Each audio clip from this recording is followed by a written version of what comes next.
अनंत T दे refresh हमी। सध्या अंमली पदार्थांचं सेवन तरुण वर्गात मोठ्या प्रमाणात आढळत असून यामुळे अनेक युवक तरुण हे गुन्हेगारी क्षेत्राकडे वळतात। त्यामुळे ही अंमली पदार्थ विरोधी मोहीम अधिक तीव्रपणे व्हावी यासाठी वेंगुर्ला पोलीस ठाण्याचे पोलीस निरीक्षक अतुल जाधव यांनी एक वेगळी शक्कल लढवली आहे। स्वतःच्या वाहनावर अंमली पदार्थ विरोधी जनजागृतीचे बॅनर लावून अंमली पदार्थ जनजागृती रथ तयार केला। पाहूया।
सध्या संपूर्ण महाराष्ट्र तसेच देशाला मुख्य सतावत असलेला प्रश्न म्हणजे अंमली पदार्थांचा जो तरुण वर्गात जो वापर होतो आहे। अंमली पदार्थांमुळे अनेक तरुण वर्ग त्याचप्रमाणे काही नागरिक जे याच्या आहारी गेलेले आहेत, त्यामुळे संपूर्ण घरं उद्ध्वस्त होत आहेत, संसार उद्ध्वस्त होत आहेत। आणि याच अंमली पदार्थ विरोधी जनजागृती मोहिमेसाठी सिंधुदुर्ग पोलीस दलाच्या मार्गदर्शनाखाली वेंगुर्ला पोलीस ठाण्याकडून अंमली पदार्थ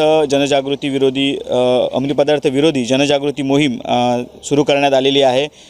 15 दिवस ही मोहीम सुरू राहणार आहे आणि या मोहिमेअंतर्गत वेंगुर्ला ठाण्याचे जे पोलीस निरीक्षक आहेत अतुल जाधव यांच्याकडून एक वेगळी शक्कल लढवण्यात आलेली आहे। ही जनजागृती अधिक तीव्र व्हावी किंवा लोकांच्या किंवा युवकांच्या मनावर अधिक वेगाने हॅमर व्हावी यासाठी जी स्वतःची जे पोलिसांचं वाहन आहे त्या वाहनाला संपूर्णपणे या अंमली पदार्थ विरोधी बॅनर लावून ती संपूर्णपणे 15 दिवस ही तालुक्यात फिरणार आहे। सर्व शाळा असतील, कॉलेजेस असतील, त्याचप्रमाणे बाजारपेठा असतील किंवा जे सार्वजनिक ठिकाणं आहेत त्या ठिकाणीसुद्धा ही जी वाहन आहे पोलिसांचं ते सगळीकडे पोचणार आहे आणि अंमली पदार्थांचे जे काही तोटे आहेत ते तोटे सांगण्याचा प्रयत्न हा पोलीस स्टेशनचा असणार आहे। आपण माझ्या मागे बघू शकतात, या ठिकाणी जे वाहन सजवण्यात आलेलं आहे म्हणजे वाहन रथ तयार करण्यात आलेला आहे। अंमली पदार्थ जनजागृती रथ असं याला नाव देण्यात आलेलं आहे आणि जी मुख्य जे वाहन आहे पोलीस निरीक्षक यांचं आणि त्या वाहनाला चारही बाजूने असे फलक बॅनर लावून याची जनजागृती संपूर्ण तालुक्यात पुढील 15 दिवस होणार आहेत। युवकांमध्ये याचं मार्गदर्शन होणार आहे।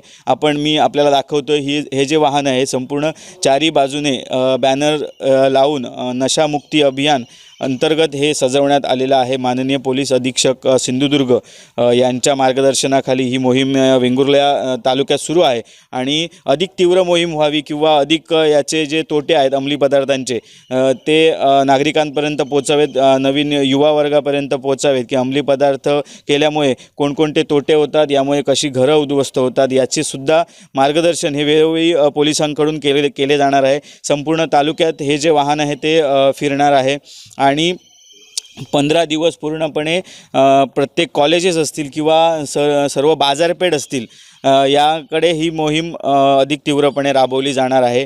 निश्चितच मोठ्या प्रमाणात वेंगुर्ला पोलीस ठाण्याची ही एक वेगळी शक्कल म्हणावी लागेल किंवा जनजागृती अधिक तीव्र व्हावी यासाठी ही वेगळी शक्कल पोलीस निरीक्षक अतुल जाधव यांच्या मार्गदर्शनाखाली किंवा यांच्या संकल्पनेतून ही करण्यात आलेली आहे आणि निश्चितच या संपूर्णपणे मोहिमेतून जास्तीत जास्त जनजागृती होऊन अंमली पदार्थांचा जो वापर होतो आहे हा या ठिकाणी थांबेल असं या पोलीस निरीक्षक यांनी या ठिकाणी सांगितलेलं आहे. आणि अशाच प्रकारे ही मोहीम मागे ज्यावेळी संपूर्णपणे जे आपले सोशल मीडियावर होणारे जे गुन्हे आहेत किंवा याबाबतही पोलीस स्टेशनला सायबर क्राईम आहेत याबाबतही संपूर्ण पोलीस स्टेशनच्या ज्या भिंती आहेत किंवा आवार आहे तो संपूर्णपणे रंगवण्यात आलेला होता भित्तिचित्राने आणि याचा दखल ही देशभरात घेण्यात आलेली होती. आणि अशाच प्रकारे ही आता अंमली पदार्थ विरोधी मोहीम ही वेंगुर्ला पोलीस ठाण्याने सुरू केलेली आहे. त्यामुळे या मोहिमेचं निश्चितच आजपासून ही मोहीम सुरुवात होते. आज याला सुरुवात झालेली आहे आणि निश्चितच वेंगुर्ला तालुक्यातील जनता असेल वेंगुर्ला तालुक्यातील नागरिक असेल याचं निश्चितच स्वागत करतील आणि अंमली पदार्थांचे जे तोटे आहेत हे नागरिकांपर्यंत पोहोचण्यास प्रभावी माध्यम हे ठरेल यात शंका नाही. कोकणसाद लाईव्हसाठी दीपेश परब, वेंगुर्ला. आमचे दिवसभरातले सर्व अपडेट्स, ताज्या घडामोडी आणि थेट लाईव्ह पाहण्यासाठी सबस्क्राईब करा, लाईक करा कोकणचं नंबर 1 महा चॅनल कोकणसाद लाईव्हचं YouTube चॅनल.